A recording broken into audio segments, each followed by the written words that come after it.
Hi, నేను మీ Rajesh. Weekend కామెంట్లో రాధాకృష్ణ గారు సోషల్ మీడియాలో పనిచేస్తున్న కొంతమంది సీనియర్ జర్నలిస్టులపై ఇరుసుకుపడ్డారు. అలాగే అసలు సోషల్ మీడియాని వీకెండ్ కామెంట్లో ఎందుకు ప్రస్తావించాల్సి వచ్చింది, సీనియర్ జర్నలిస్టులు ఎవరు, దానిపై పూర్తి విశ్లేషణ సీనియర్ జర్నలిస్ట్ సిఎస్ రావు గారి నుంచి అడిగి తెలుసుకుందాం. నమస్తే సిఎస్ రావు గారు. వీకెండ్ కామెంట్లో ఈరోజు వచ్చిన వీకెండ్ కామెంట్లో చూస్తే మనం సీనియర్ జర్నలిస్టులని ఆయన బాగా టార్గెట్ చేస్తూ రాశారు. అట్లనే అది సోషల్ మీడియాలో షిఫ్ట్ అయిన వాళ్ళ మీద. అలానే అసలు వీకెండ్ కామెంట్లో ప్రత్యేకంగా సోషల్ మీడియాని ఫోకస్ చేసి ఆయన ఆర్టికల్ రాయాల్సినంత అవసరం ఏమొచ్చింది, ఎందుకు, ఏమంటారు, ఎట్లా చూడొచ్చు దీన్ని?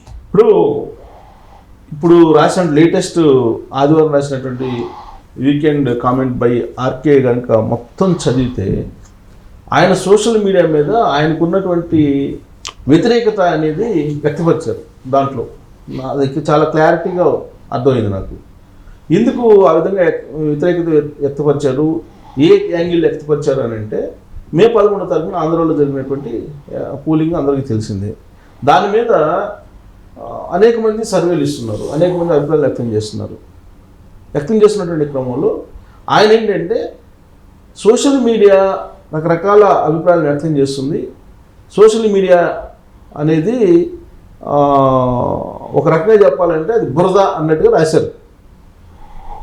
బురద సర్వేలు అన్నట్టుగా రాశారు. ఆయన ఆ పదవిని వాడలేదు, కానీ అది ఒక బురద, అది నమ్మడానికి అసలు ఛాన్సే లేదు, నమ్మేటువంటి న్యూస్ కాదు అది, సోషల్ మీడియాలో వచ్చింది ఏది నమ్మకూడదు అన్నట్టుగా ఆయన తన వ్యతిరేకతను సోషల్ మీడియా మీద ఉన్నదాన్ని వ్యక్తపరుస్తూ మెయిన్ స్ట్రీమ్ మీడియాలో పనిచేసినటువంటి సీనియర్ జర్నలిస్టులుగా చెప్పుకుంటూ అని కూడా మెన్షన్ చేశారు.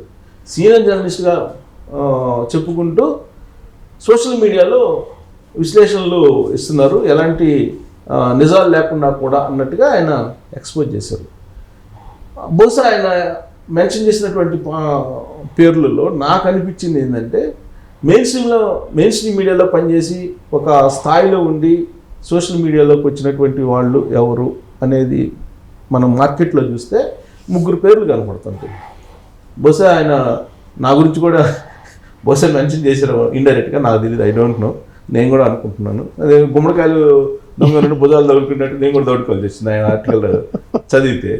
తర్వాత రవిప్రకాష్ని మెన్షన్ చేసినట్టు అనిపించింది, రవిప్రకాష్ పేరు కూడా. ఎందుకంటే రవిప్రకాష్ సోషల్ మీడియాలో సర్వేలు రిలీజ్ చేశారు. సర్వేలు రిలీజ్ చేసినటువంటి వాళ్ళు మెయిన్ స్ట్రీమ్ మీడియాలో ఉంటూ సర్వేల్ని ప్రొజెక్ట్ చేసినటువంటి వాళ్ళు అని చెప్పి ఆయన మెన్షన్ చేశారు. సో బహుశా రవిప్రకాష్ కూడా ఉండొచ్చు. తర్వాత వాళ్ళ ఛానల్లో పనిచేసినటువంటి ఇంకొక అతను వైఎస్ఆర్ కాంగ్రెస్ పార్టీకి అనుకూలంగా ఏదో చేస్తున్నట్టు బహుశా వైఎన్ఆర్ గురించి కూడా అయ్యి ఉండొచ్చు. నాకు తట్టినటువంటి పేర్లు అవి కాకుండా మెయిన్ స్ట్రీమ్లో పనిచేసి ఒక స్థాయిలో, అంటే ఒక పొజిషన్లో పనిచేసి సోషల్ మీడియాలో పనిచేస్తున్నటువంటి వాళ్ళం ఆల్మోస్ట్ సర్వేలు ఇచ్చిన వాళ్ళు మేము 3 కనిపిస్తున్నాము. మరి నరసింహరావు ఇచ్చారు, నేను చూడలేదు, ఇచ్చాడో లేదో. ప్రత్యేకంగా సర్వేలు ఇచ్చింది నేను ఇచ్చాను, తర్వాత రవిప్రకాష్ ఇచ్చారు. రవిప్రకాష్ సర్వే బాగా వైరల్ అయింది. సరే, నేను ఇచ్చింది కూడా దాదాపు 3-4 సార్లు ట్రెండింగ్లోకి వెళ్ళింది.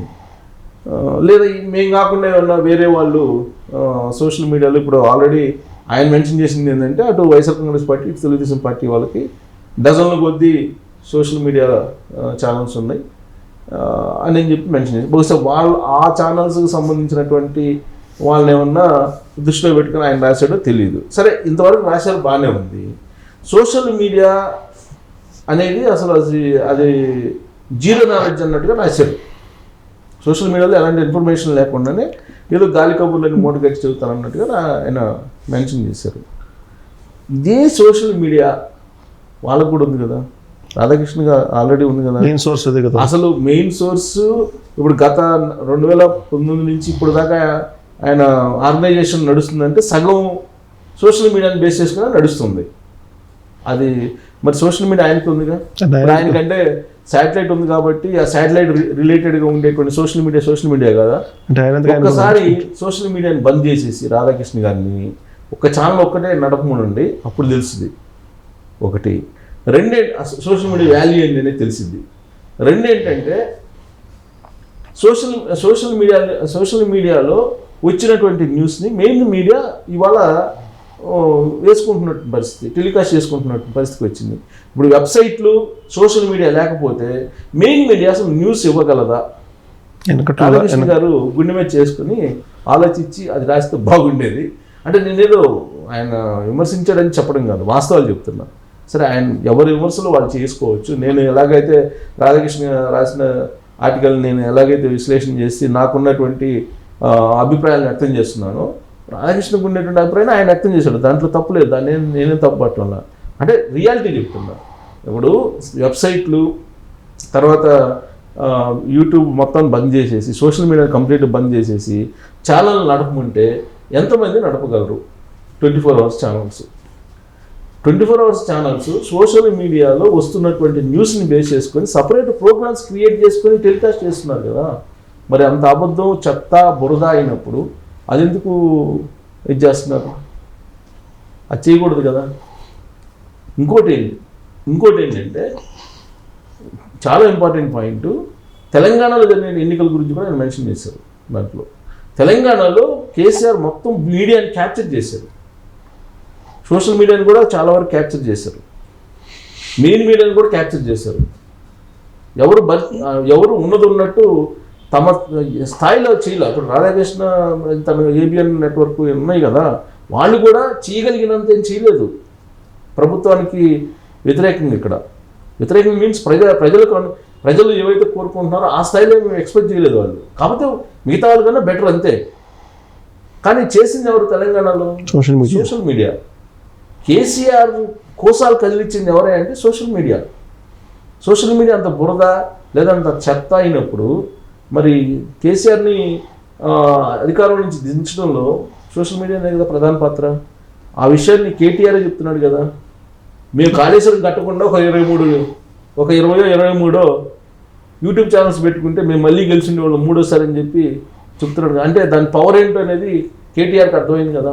ఇప్పుడు వాళ్ళ సొంత మీడియా ఉంది కేటీఆర్కి, జగన్మోహన్ రెడ్డి సొంత మీడియా ఉంది అందరికీ, ఏ పార్టీకి ఆ పార్టీ సొంత మీడియా ఉంది.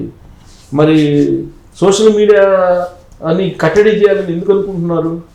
ప్రజలు దాన్ని నమ్మకపోతే లేదా ప్రజలు దాని మీద విశ్వాసం లేకపోతే ప్రజలకి ఎందుకు మరి దాన్ని కట్టడి చేయాలనుకుంటున్నారు? సోషల్ మీడియాని స్వేచ్ఛగా వదిలిపెట్టేయచ్చు కదా. సుప్రీంకోర్టే చెప్పింది కదా సోషల్ మీడియా మీద మీరు ఎలాంటి చర్యలు తీసుకోవద్దని చెప్పి. మరి ఎందుకు కట్టడి చేయాలనుకుంటున్నారు వీళ్ళందరూ? అది మెన్షన్ చేస్తే బాగుండేది ఆయన. అంటే మెయిన్ మీడియాకి ప్రాధాన్యత తగ్గుతుంది లేదా ప్రజలకు ఏం కావాలో అది మెయిన్ మీడియా చెప్పలేకపోతుంది కాబట్టే సోషల్ మీడియా వచ్చింది. అలాగే ప్రింట్ మీడియా నుంచి ఎలక్ట్రానిక్ మీడియా వచ్చింది. ఎందుకు వచ్చింది? ఎలక్ట్రానిక్ మీడియా ప్రింట్ మీడియా చూపించలేనటువంటి అంశాలని ఎలక్ట్రానిక్ మీడియా చూపిస్తుంది కాబట్టి షిఫ్ట్ అయ్యారు పబ్లిక్. ఇప్పుడు ఎలక్ట్రానిక్ మీడియా చూపించలేనటువంటి అంశాలు, దాచిపెడుతున్నటువంటి అంశాలని సోషల్ మీడియా బయటకు తీసుకొస్తుంది కాబట్టి సోషల్ మీడియాని ఆదరిస్తున్నారు. సో కాబట్టి సోషల్ మీడియాలో వచ్చినటువంటి సర్వేలు నమ్మకూడదను, లేదంటే సోషల్ మీడియాలో సర్వేలు అని అంటే వాటిని ఏదో చిన్న చూపు చూసే పరిస్థితి లేదు. అన్నీ కాదు.